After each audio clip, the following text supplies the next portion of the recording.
As you've seen, that's the topic I'll be talking about, which is syphilis. And I'm switching gears here from the novelties we've seen in frogs to perhaps, I don't know if I would really call it an evolutionary novelty, but you may be able to judge that better. But there's certainly some very interesting things happening with the bacteria that I've been looking at for my postdoc. And while I'm replacing a talk that would have been on history, and I'm not really talking about something that is very focused on history, I will be giving some historical perspective to syphilis, which is a sexually transmitted disease caused by a bacterium called Treponema pallidum pallidum. And this bacterium actually begins to colonize the body through an ulcer, normally in the genital region, and it is very localized initially. It is only after that lesion, which may be painless or may go unnoticed, after that lesion has disappeared, that the bacteria disseminate through the rest of your body, leading to very unspecific symptoms such as rashes, patchy hair loss, muscle aches, fever, fatigue. So it's difficult to diagnose, even when you get to the secondary stage. Now, the problem is that if it gets to the secondary stage and you're not treated, there is a chance that it continues invading your body and goes into the nervous system, causing a lot of damage to your brain and heart.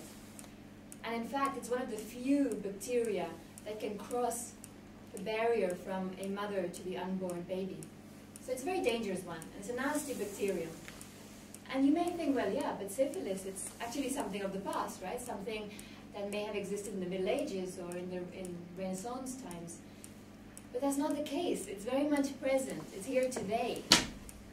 And you might think, okay, yeah, but probably it's present in developing nations. And it's not. It's present in Western countries. And the odd thing, the bizarre thing, is that you can get a shot of penicillin and treat it. So this is surprising. Why is it present in these countries? So a few years back, I met Professor Humayun Bagheri, who was at the University of Zurich, and we had a coffee together and we were discussing this. And we were looking at some of the numbers associated with infections. So I'm going to play a little game with you about syphilis. The game is who wants to be a syphilis expert? So the question is, which of these Western countries do you think had the highest number of new infections per capita in 2010? So I'll give you 4 options. One is Portugal, B, Switzerland, C, Germany, D, Czech Republic. So all of those of you who think it's Portugal, raise your hands. One. Okay, Switzerland. Quite a few. Some of you. Okay, let's go to C, Germany. Yeah. Some of you may be Germans or Swiss. And D, the Czech Republic. Very few. Well, you're pretty much on the right track, because actually the right answer is Switzerland. Otherwise, associated with cheese, chocolate, Swiss Army knives, great organization, and good healthcare. And this is puzzling, and I'll show you some of the numbers of the new confirmed cases per 100,000 individuals in 2010. And you can see that Switzerland stands out, or is above Portugal, Germany, and the Czech Republic. And this number that you see here, this 5.7, is in fact an underestimate. Because while these numbers are generally very difficult to compare, the systems differ from one country to another, the confirmed cases may not necessarily be the number of cases of infections that actually happen. So these are the ones that when labs get, they may put them in the database when people remember to do so. And the number of reported infections is twice as high as that. What I've heard from one of our collaborators is that in fact, this year already, in one of the clinics in Zurich, this doctor has seen 75 cases, 75 new infections in Zurich. So yes, this is puzzling, not quite expected. And what I'm showing you now is the organism I used to work with before, or work on before, and I used to use a genetic toolkit to look at the genetic relationships among orangutans, looking at mothers, fathers, offspring, trying to disentangle these, and trying to also find out how populations are related to each other, how similar or different they are. So this, I'm taking you back to that coffee I had with Humayun, that professor, and he said, oh, Natasha, you've been using this genetic toolkit, so why don't you take that toolkit and apply it to understand the genetic relationships among the bacteria that cause syphilis? And why don't we focus, let's have a look at Switzerland. Is there something special about the bacteria in Switzerland? Are they different from the bacteria in other places? Are the strains different? So I had to switch from a very cute furry organism to something less cute. And what you see there is this, the bacterium that causes syphilis, which is a corkscrew-shaped bacterium that literally screws its way in. And what you're seeing there is how it's going into a cell. So this has now crossed boundaries, and what started out to be a project that focused on Switzerland has turned to something a little bit bigger. And I've been very lucky to work with researchers and medical doctors from many different countries who are experts in their fields.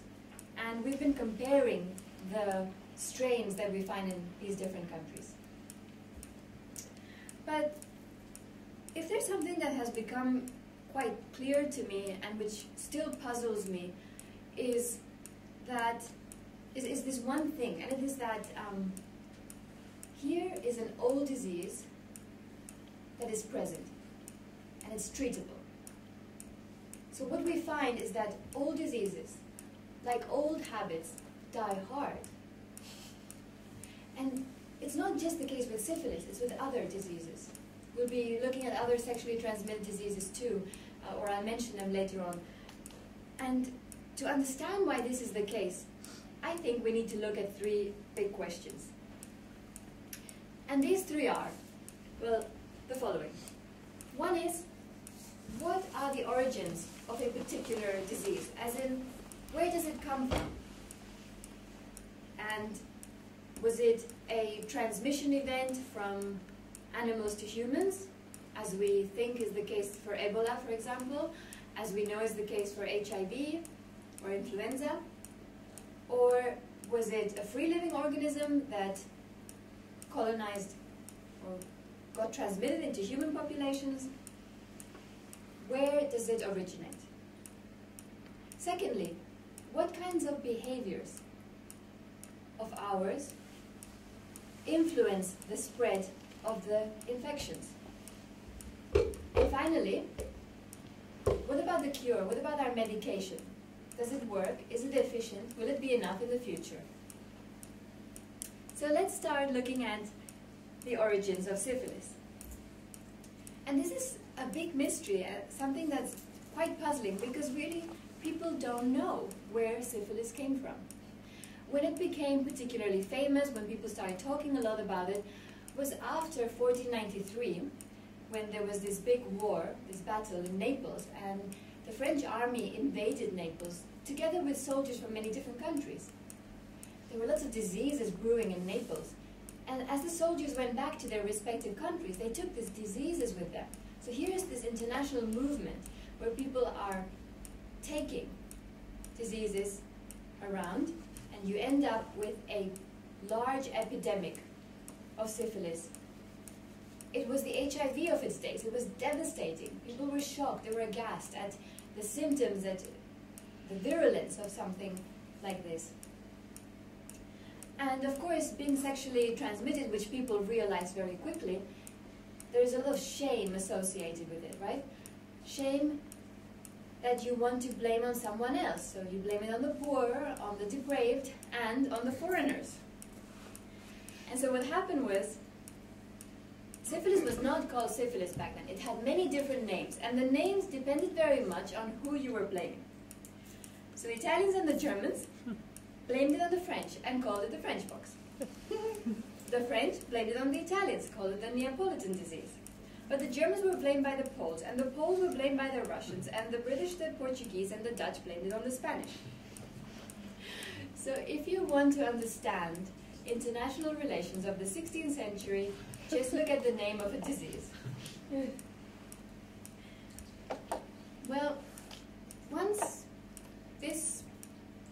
victim blaming began to die down, people started wondering whether it was not brought to Europe by Christopher Columbus, because it wasn't too long before that Christopher Columbus came back from the Americas. So people wondered, well, maybe it is a disease from South America. And this question has been tackled by many different people, by geneticists, by paleontologists. People have been trying to figure out, does it really come from South America or not? Unfortunately, without conclusive evidence. So we don't really know yet. What I can tell you is a little bit about the bacterium and where it belongs. And this is a cartoon phylogenetic tree.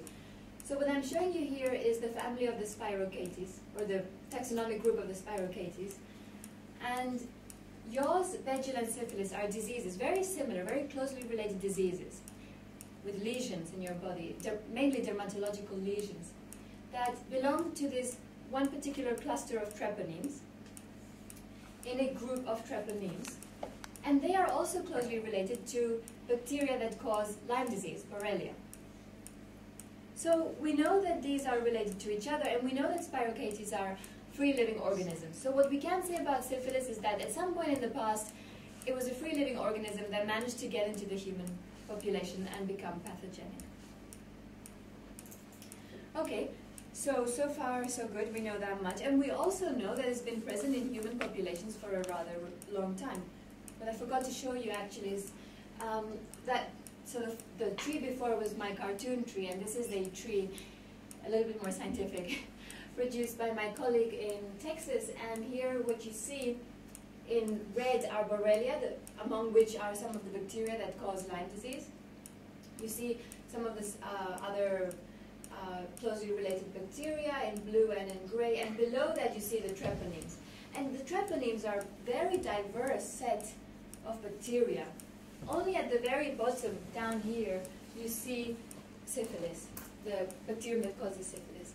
So there's a number of other treponemes that we find not just in the environment, but also within mammalian bodies. Like, for example, you have oral treponemes, Treponema denticola, or maybe treponemes in feet, at least identified in pigs.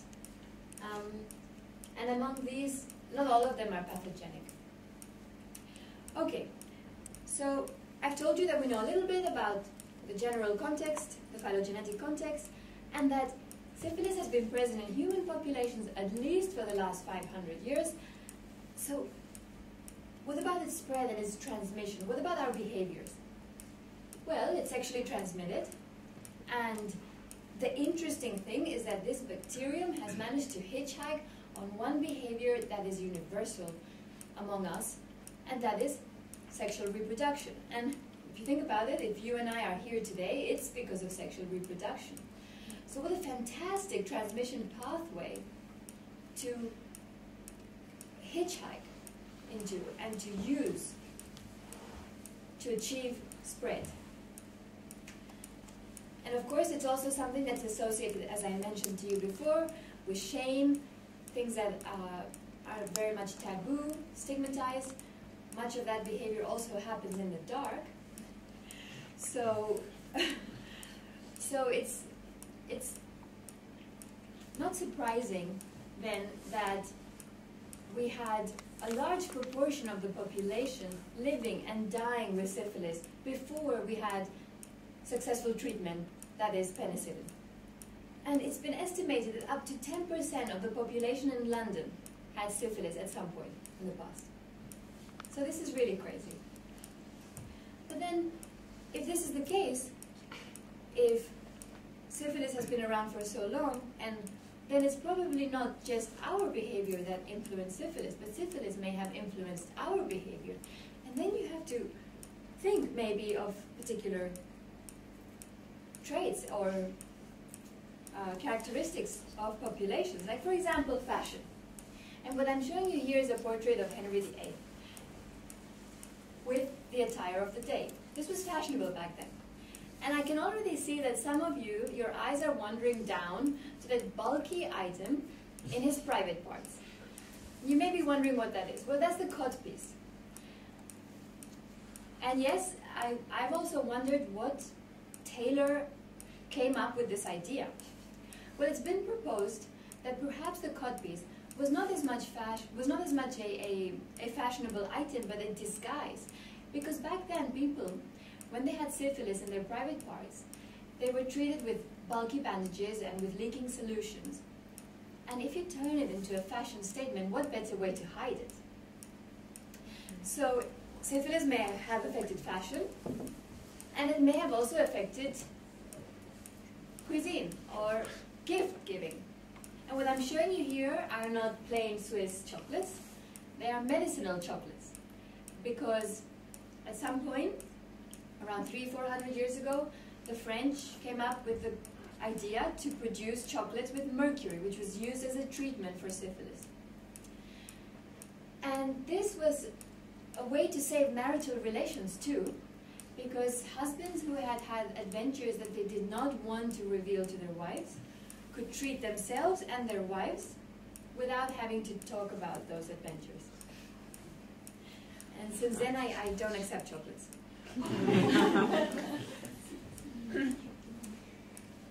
So I mentioned to you that mercury was used as a cure, and what I'm showing you here are two images that I got from a colleague of mine who was in Italy, and he went to see some of these places where people were treated. And what they had were these barrels, like you see in the picture on the right-hand side, where they had mercury, and people would sit in stools and inhale the mercury.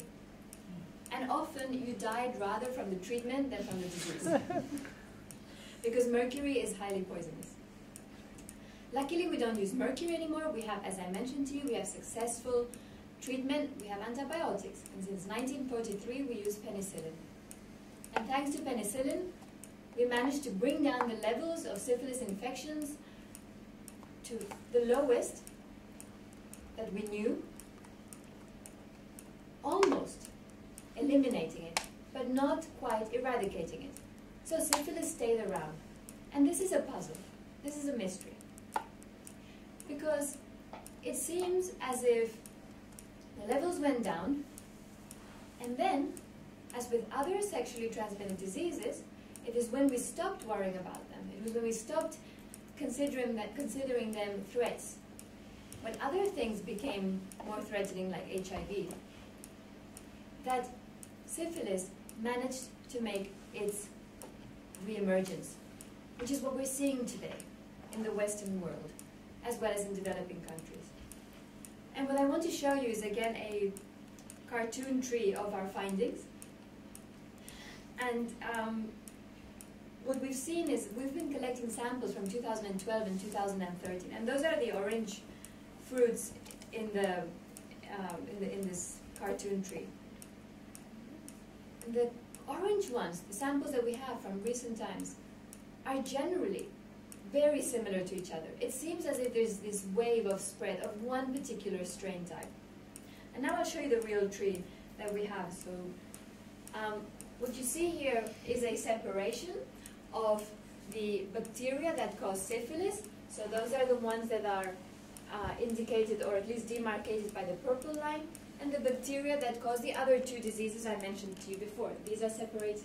These are the ones with the black line. And so what you see below, the black line bacteria, are the ones that cause yaws and Begel, and these are generally what you find are lesions throughout your body, generally transmitted through skin to skin by children, and which are found endemic in particular hot and arid or hot and humid countries.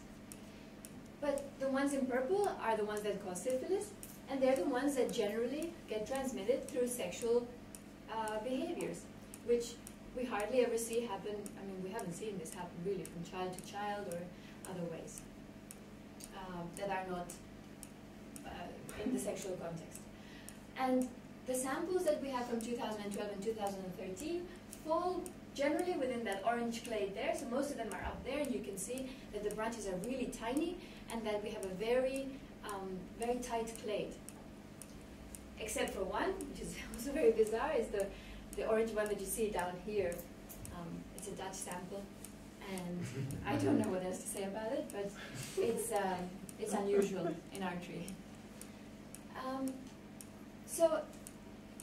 So preliminarily, from the random, it's almost as if we have a random set of samples from the Netherlands, from Austria, from Switzerland, from Argentina, from Spain, from Switzerland, and we'll continue collecting samples. But from this subset of samples that we have so far, it's as if we have one super successful strain type. And we're trying to find out, why is this super successful? There's been some interesting ideas that perhaps this super successful type is the one that's associated with antibiotic resistance. And this may explain what's going on. There's a selective pressure affecting that clade up there. And we're seeing antibiotic resistance in other sexually transmitted diseases. You probably know that gonorrhea is also one of those diseases that's re-emerging and where we find antibiotic resistance. Again, I don't know if you would call it an evolutionary novelty, but hitchhiking onto sexual behavior, at least with the treponemes, seems to be something unusual in that plate that I showed you before, and quite successful as well. So the message here partly is that from a medical perspective, it's dangerous to ignore diseases just because they go down in frequency, and that they can pose a threat, particularly after 70 years of antibiotic treatment. We're still exploring this topic, and I hope that we will be able to continue looking at other countries in the world. And if you have a sample to contribute, I'm more than happy to have it. But on that note, my suggestion is turn the lights on and think about sexually transmitted diseases.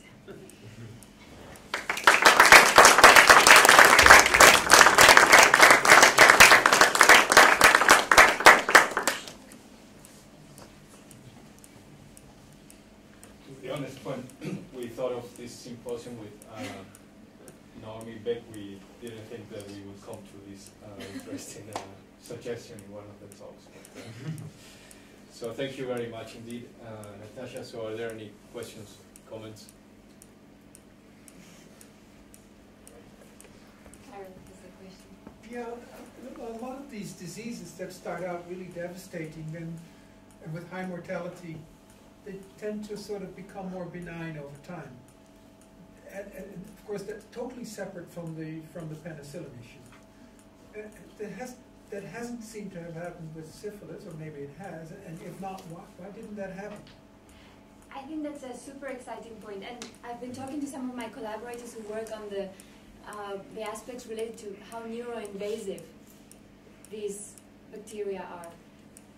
And what seems to be happening, or some of the suggestions are that perhaps around 400 or 500 years ago, when we had this grand epidemic in Europe, that syphilis caused horrible symptoms, really disgusting symptoms for someone to see, right, from on the outer appearance. But that when you look at these, when you look at specific strains that are more likely to cause these outer lesions, they're less likely to be the neuroinvasive ones. And the ones that do not cause so many of these ugly lesions are the ones that are more likely to go into your, and hide in the deeper tissues that in your central nervous system. So I don't know, well, you know, what the trade-off there is. There seems to be something happening. There seems to be maybe some pressure for things to become more neuroinvasive. If you look at your phylogenetic tree, is there any indication that there are some of these, you know, that say the earlier strains, they have evolved into the later strains because that, you know, if you kill everybody within a few weeks or days, they die, you're not transmitting yourself. And so if you're cleverly hiding the symptoms and sort of, you know, you get your stuff going, your reproduction done, but the host is alive long enough to get you into lots of other hosts. That's a brilliant strategy. Mm-hmm. So exactly that is our suspicion, that this, we call it the SS14-like type. That there's been patients who have had a shot of penicillin and they were treated successfully from an initial perspective, but then they had an infection again. So it seemed as if the bacteria had been hiding somewhere and reinfected the same individuals. And perhaps the dosage of penicillin was too small to really go into the deeper tissues. So maybe this particular strain type, or the ones that are hiding deeper, are the ones that are more successful. Do they have a different incubation time, this kind of strains, or this clade compared to the other strains? So by incubation? I mean, like, until you see the first symptoms, until the first, I mean, it's hard to determine when you actually get infected until you realize that you have syphilis and go to a doctor maybe. I'm not sure about that, but. So I haven't actually seen or met these patients, or I don't even have data on when they had their sexual activities, but what I have read is that it varies a lot. Okay. And that there's these three main stages, or people classify them as these three main stages: the primary, secondary, and tertiary stage, with a latent phase in between where you may not have any of the symptoms. Some people progress from one stage to another, a certain percentage, others don't. And when the lesion appears or disappears may vary from individual to individual considerably. In fact, in the very primary stage, when it's localized in the private parts or in the mouth, in the mucous membranes, because often, it's unfortunate, but often people think that contraception is enough. And if it's a skin-to-skin transmission, then contraception may not be enough. So then, if in these cases, I forgot my line of thread. In these cases, we don't really know. It really varies. Okay. So, have you found a prevalent, predominant clone of syphilis in Switzerland, which might explain the high incidence, and whether you saw also some specific virulence genes which are absent from other strains in Europe? Because one alternative explanation might be just an increase in risk behavior. A Federal Office of Public Health conducts what's called, it's part of a European initiative, it's called a gay survey. And at least in the MSM population, there is a sharp risk increase in risk behavior in the recent years. And one explanation is it's a so-called treatment optimism. Because HIV is no longer a deadly disease, there is a very effective antiretroviral therapy. Some risk groups say, why should I protect myself if at any rate I will not die, and it's more convenient not to protect, of course, more fun. So it may not be related to the bacteria as much as to the risk behavior, and the strain might be the same strain as in other countries. Well, we are seeing that whether we take samples from Netherlands or from Austria or from Switzerland or from Argentina, we're finding the same type, so, or at least the same, within the same clade. So this in itself, you could argue, okay, so there is something going on special, something special about this one that makes it more likely to be successful. At the same time, that doesn't exclude, as you said, the risk behavior. So my guess is that it's a combination of both. We will be delving into this in a future study. So we'll be looking at specifically at Swiss samples and the associated demographics. So this is whole genome sequencing, or one? I mean, what is this tree? What is it? This is the whole genome. What, I mean, you can see the genes, so you can compare, right? Virulence genes, which are present in the Swiss and absent in others. Yes, except that it's very difficult to know which specific ones are responsible for virulence. Mm-hmm. So if we knew that, if we really knew that, we could do that comparison. You were already talking about that before, but I mean, does it make any sense to compare the countries to each other? I mean, the health systems are very different, so I guess Switzerland is quite small, so it's easier to see all the cases, whereas in larger countries it's not so easy. So I mean, yeah, does it make sense? You mean the numbers themselves? Yes. So when you make a direct comparison, you have to take it with a pinch of salt, because there could be differences in the reporting. But I think it's still interesting. to try to understand. And I've picked countries where I went through the data and I checked, do they have national coverage? Is lab confirmation absolutely necessary? Of course, you know, then it's up to the actual people responsible to put it in the database, and we can't be sure that everything makes it in, but that's the best you've got, and I wouldn't make very conclusive remarks based on that, but it's quite interesting in itself to look at. Is there any room or for collaboration between, say, evolutionary biologists like you and people looking at historians to look at trying to trace back the origin of syphilis, whether it came from America or not? Are there documents or other kind of archaeological or historical evidence that is relevant for this, or is it something that can be addressed only by looking at genomics? Yeah, that's a very good question, and I would love it if there was someone out there who would start going through the text from 1493 onwards and told me whether there is a common term for syphilis, or where and when can we say that that term really, the doctors implied that was syphilis, because there were so many names given to it, and sometimes some people believe that what they used to call sexually transmitted leprosy may have been syphilis, because leprosy is not transmitted sexually. So I don't know, I'd be a bit skeptical, but at the same time interested in seeing if, you know, deeper research could give us something from the perspective of the historical perspective.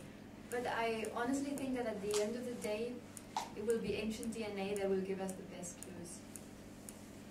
Especially now that there are studies on,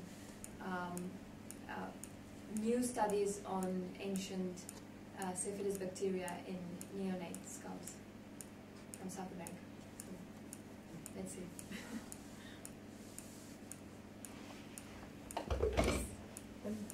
There are some diseases which, where you can see in the bones, even a long time after the individual has died, for example, tuberculosis. So is it also possible to see signs of syphilis in bones of animals or humans? Yes, it is, but it's hard to distinguish from the lesions caused by Yos and Bejo, the diseases that these bacteria cause. And these we know, or we suspect, were present in Europe before the 1400s. Anyway, not necessarily only in Europe, but I mean in different places in the world, because they are endemic. And so this tree has changed some of our ideas, because at least before I had this tree, I thought that syphilis was, or the bacterium that causes syphilis, was a descendant or part of the clade of these bacteria here. And it's quite clearly separate. So it's monophyletic and it's its own clade. So there's something different about it and the bacteria that cause these very similar diseases.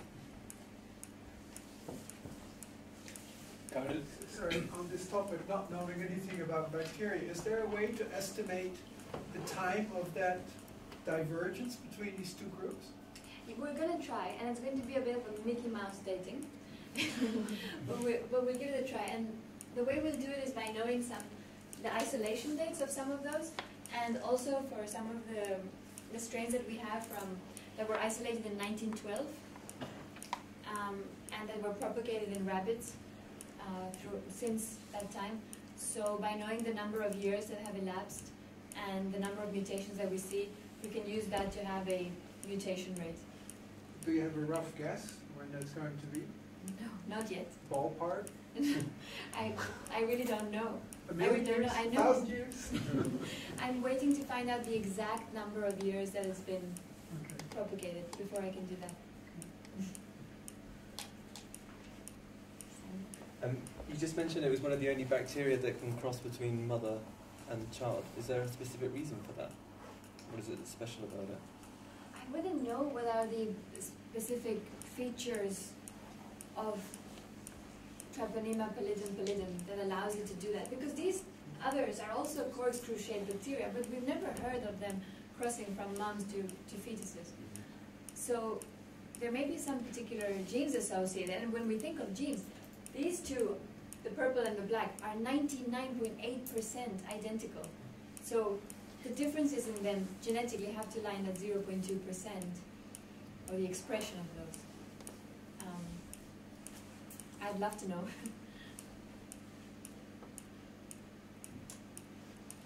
Well, perhaps we can stop now, and then before we go to the Arora, couple of brief, a little bit of information. Well, first of all, thank you once again, Natasha, for a very